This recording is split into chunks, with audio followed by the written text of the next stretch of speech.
spin every single pitch that is thrown in the big leagues this year. And it shoots a ball out of a hole, and it has a graphic on the screen of the guy actually looking like he's throwing, like video of it. Traject doesn't work for Trey Savage because his release point is so high up. That's how much different he is, and when you have an outlier pitch like that or an outlier release point like that, you're going to be able to try eventually and hit it. It's been tough to hit Trey Savage. He will be the first rookie to start a World Series game since the 2006 World Series, when we saw Anthony Reyes and Justin Verlander go head-to-head in Game 1. We are just getting warmed up here from Rogers Center in Toronto, previewing Game 1. We've got some guests coming your way, including the Blue Jays' Ernie Clement. That's when Baseball Tonight continues. Series, only 3 regular season meetings between the Dodgers and Jays this season. They came in LA second week of August. Tim Kirkshin in the opener. Clayton Kershaw outdueled Max Scherzer. Those were the days when great pitchers used to face each other every single game, seemingly. Hopefully we'll get some of that in this series. Meantime, Mookie Betts supplied the offense. Of course, August 9th, Eduardo Perez, the great Ohtani, made it 4 home runs for the 3rd consecutive season. Yeah, and one thing that Ohtani does, he brings the fans together, and he makes hitting a lot easier. Blake Snell was dynamite in the start. 5 scoreless innings, 10 strikeouts, coming in a 9-1 Dodgers victory. And then on August 10th, Ohtani and Freddie Freeman supplied the fireworks early. It looked like it might be a clean sweep of Toronto. They chased Eric Lauer after 3 innings, but the Jays responded with some late inning magic. Vlad Jr. playing a little bit of power ball. The game-tying home run off Blake Trinan. Addison Barger, the go-ahead shot. A little bit of insurance from Ernie Clement. 5-4, the Jays would avoid the sweep, hand out that jacket a couple of times, and make it a 2-1 series victory for LA. Back here inside Rogers Center alongside Tim Kirkshin, Eduardo Perez joining us here on Baseball Tonight. It's a Dodgers team looking to go back-to-back as a National League team for the first time since the days of Joe Morgan, Johnny Bench, Tony Perez. You better mention him. No question about it, the Big Red Machine. But Eduardo, it's a different first baseman that's been the big story for Toronto in this postseason. How do you put into context what Vladimir Guerrero Jr. has meant to this Blue Jay team? It's sort of not a surprise for me because I spent a lot of time with Tim during the postseason, and he told me right out of the get-go, watch Vladdy this postseason because a friend of his, a scout friend of his, had told him.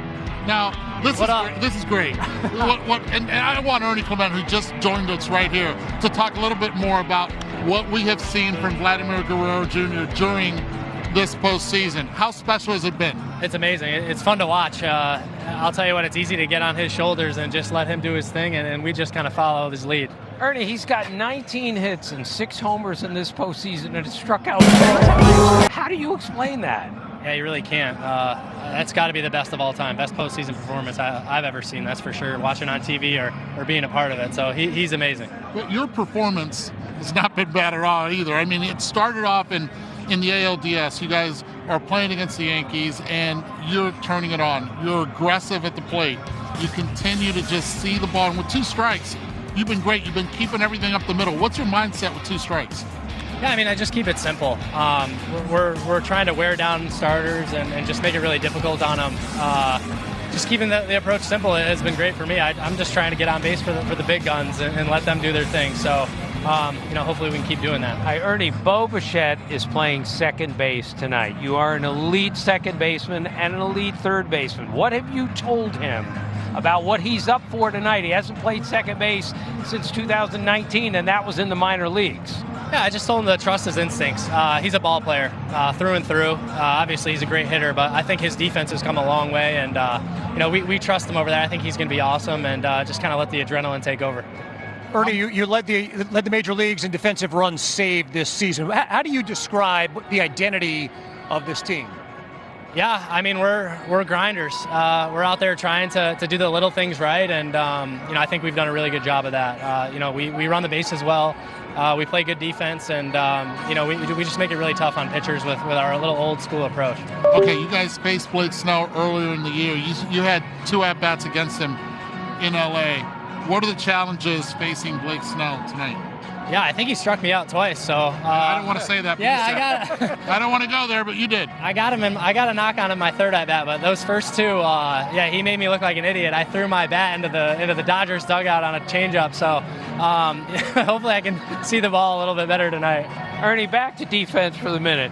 Tell us again about the game glove that you use and where you got it from. I'm tickled by this. You know that. Yeah, I know you love your baseball gloves, but I got it on eBay last year in the middle of the year. I needed a gamer, and all my gloves weren't broken in yet, so I took to eBay, and some nice lady in Japan sent me an old Mizuno, and really, yeah, Japan. Yeah, I've been using it for the last year and a half, and it's done right by me. And you need a glove underneath the glove, correct? Yeah, there's no padding left in that thing, so I actually lost my batting glove underneath my glove in the celebration when we won the ALCS.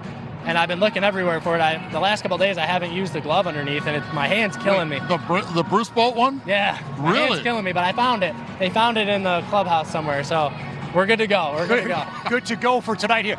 George Springer had the pitch off the knee, and then he comes back to hit that home run in Game 7. How about that moment that he had in this building a couple nights ago? Yeah, it was a special moment. I'm honored to be a part of it. It was one of the coolest baseball moments I've ever seen.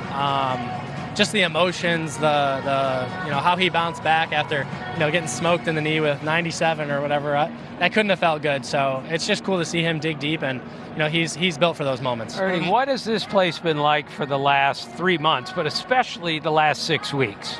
Yeah, no, the last few months, like you said, it's been electric. I mean, they're selling this place out, and the fans are amazing with energy and just pulling for us. It's helped and been a big difference.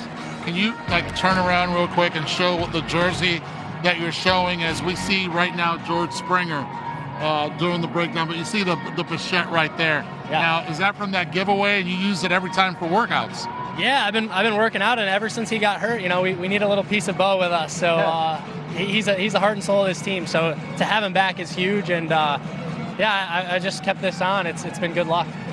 Ernie, we looked up Ernie Clement on the internet today, and you came up, and right next to you was a picture of Aaron Boone. It's like you are connected to him now. How often do people say, you look just like Aaron Boone? Yeah, it's more and more, it seems, every game now. People come up to me and say, you look exactly like Boone. I haven't even met him.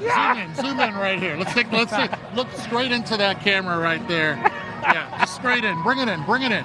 Straight in right there. I see it. Yeah. I see it. Oh, yeah. You haven't even met him No, yet. I haven't got to talk to him about it. I mean, obviously, playing against those guys and everything, seeing him across the way. But, yeah, I haven't really gotten to, get, right next to him. I'm sure, one of these days we'll get a picture of him and I kind of chatting it up and see if it really is a real resemblance. Hey, real quick, thank you so much. But the jitters, World Series, Game 1, when is it going to hit you? Probably that first pitch. We'll get a little nervous, but right now, just going to enjoy it. And I think it'll be one pitch of nerves, and then we'll just go do our thing. It'll be fun. A Gold Glove nominee at 2 different positions this season. Ernie Clement, thank you very much for the time tonight. Good health, good luck this series. All right, boys. Thank you. Thank you. See you guys. Toronto Blue Jays third baseman Ernie Clement joining us here on Baseball Tonight from Rogers Center. And a reminder, it's the MLB app, the best place to find all of your post-game analysis from the World Series. If by now you don't have it, get on it. Download the MLB app today. Much more on the starting pitchers in this game, including Blake Snell, who's been near untouchable in these playoffs, and Trey Savage, who's burst onto the scene to become a star for the Toronto Blue Jays when we come back.